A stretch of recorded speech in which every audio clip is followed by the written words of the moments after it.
découvrons la solution Presenter 360 d'Articulate 360.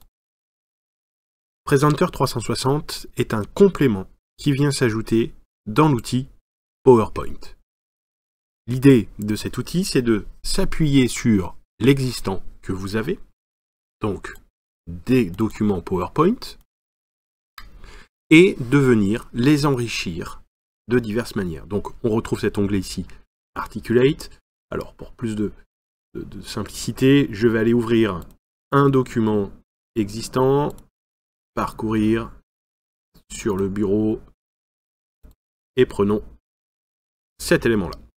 Donc j'ai ici un certain nombre de diapositives réalisées dans mon PowerPoint.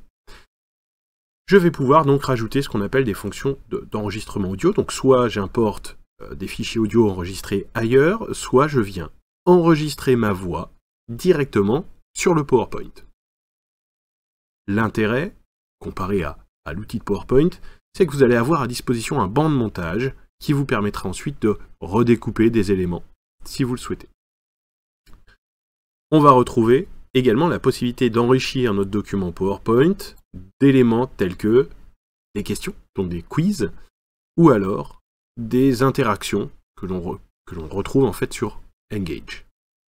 Donc j'ai cliqué précédemment sur la partie voix off, donc vous voyez que l'éditeur en fait de Presenter s'ouvre avec une présentation donc sur la gauche, finir par apparaître gentiment, de mes diverses diapositives, et ensuite je pourrai enregistrer du coup mon audio sur chacune de mes diapositives.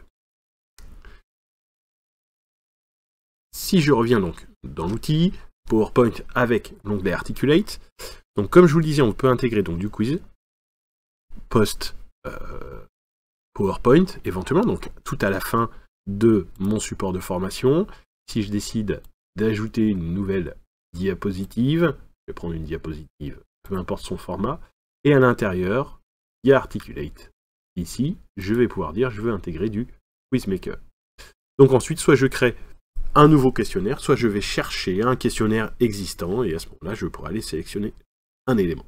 Donc si je décide de créer un nouveau, l'outil est en train de générer, en quelque sorte, le modèle.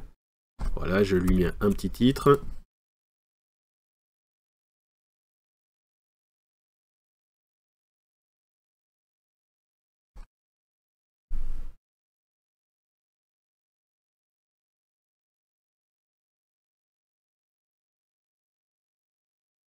Voici.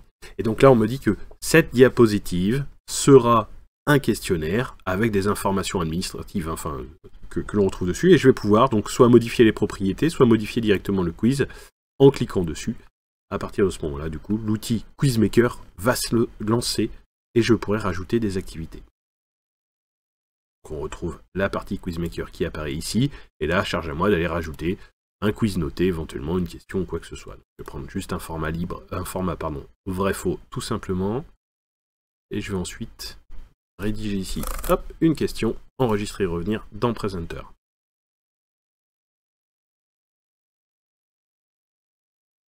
Alors il est vrai que j'ai rajouté une diapositive, mauvaise habitude un peu sur eSpring, parce que eSpring qui du coup fait à peu près les mêmes dispose des mêmes fonctionnalités, du coup lui nous impose de rajouter une diapositive, ce qui n'est pas le cas sur Quizmaker. Je referme du coup la partie Quizmaker qui ne nous intéressait pas, pour revenir directement dans PowerPoint. Donc j'ai en effet une question dans ce quiz. Donc si vous devez intégrer plusieurs questions, eh bien c'est au sein de ce même slide où vous faites modifier Quizmaker que vous allez pouvoir rajouter une série de 5 à 10 questions, pourquoi pas.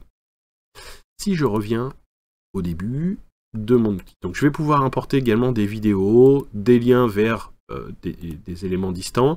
Je pourrais aller chercher des modèles de diapositives également prédéfinis, donc ce sont des modèles que vous allez pouvoir sélectionner, et si ce modèle vous convient, vous faites insérer, et à ce moment-là, du coup, vous pourrez éditer l'ensemble des éléments. Donc, soit vous appuyez sur vos modèles PowerPoint existants, soit vous vous appuyez sur, ici, des modèles, des thèmes proposés par l'outil, et vous adaptez, du coup, votre contenu via du copier-coller, pour qu'il rentre, du coup, dans ces éléments-là.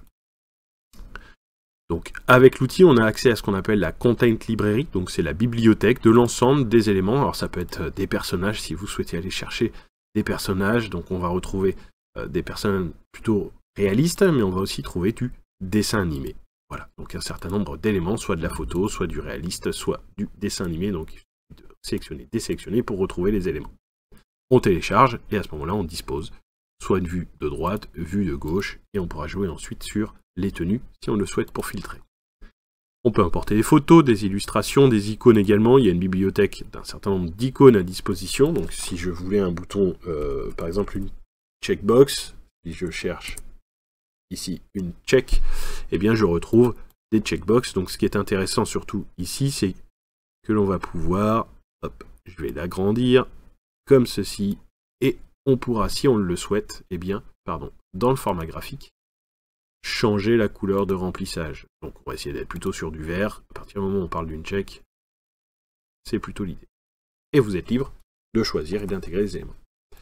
Toujours dans l'onglet Articulate, on peut importer donc des vidéos existantes également qui sont disponibles dans la bibliothèque. Donc là, c'est un certain nombre de vidéos qui peuvent être jouées pour voir et tester ce que ça donne. Et si ces vidéos vous intéressent, eh bien vous pouvez ensuite les importer tout simplement. En fin de module de formation, par exemple, d'avoir la petite check verte, pourquoi pas. On retrouve donc les propriétés des différents slides. Donc là, en cliquant sur cet onglet, je vais ouvrir ma diapositive et on va retrouver en fait l'ensemble de nos diapositives de notre ici PowerPoint. Et pour chacune d'elles, on va pouvoir dire est-ce que le passage à l'écran suivant se fait de manière automatique. Est-ce qu'on active les contrôles de boutons précédents et boutons suite? En termes de fonctionnalité, on pourrait avoir encore d'autres fonctions.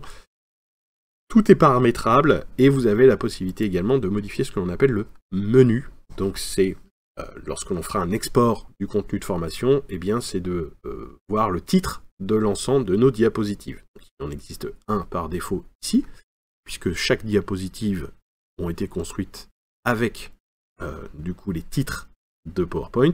Donc si on souhaite modifier les éléments, aucun souci, on a la main pour le faire.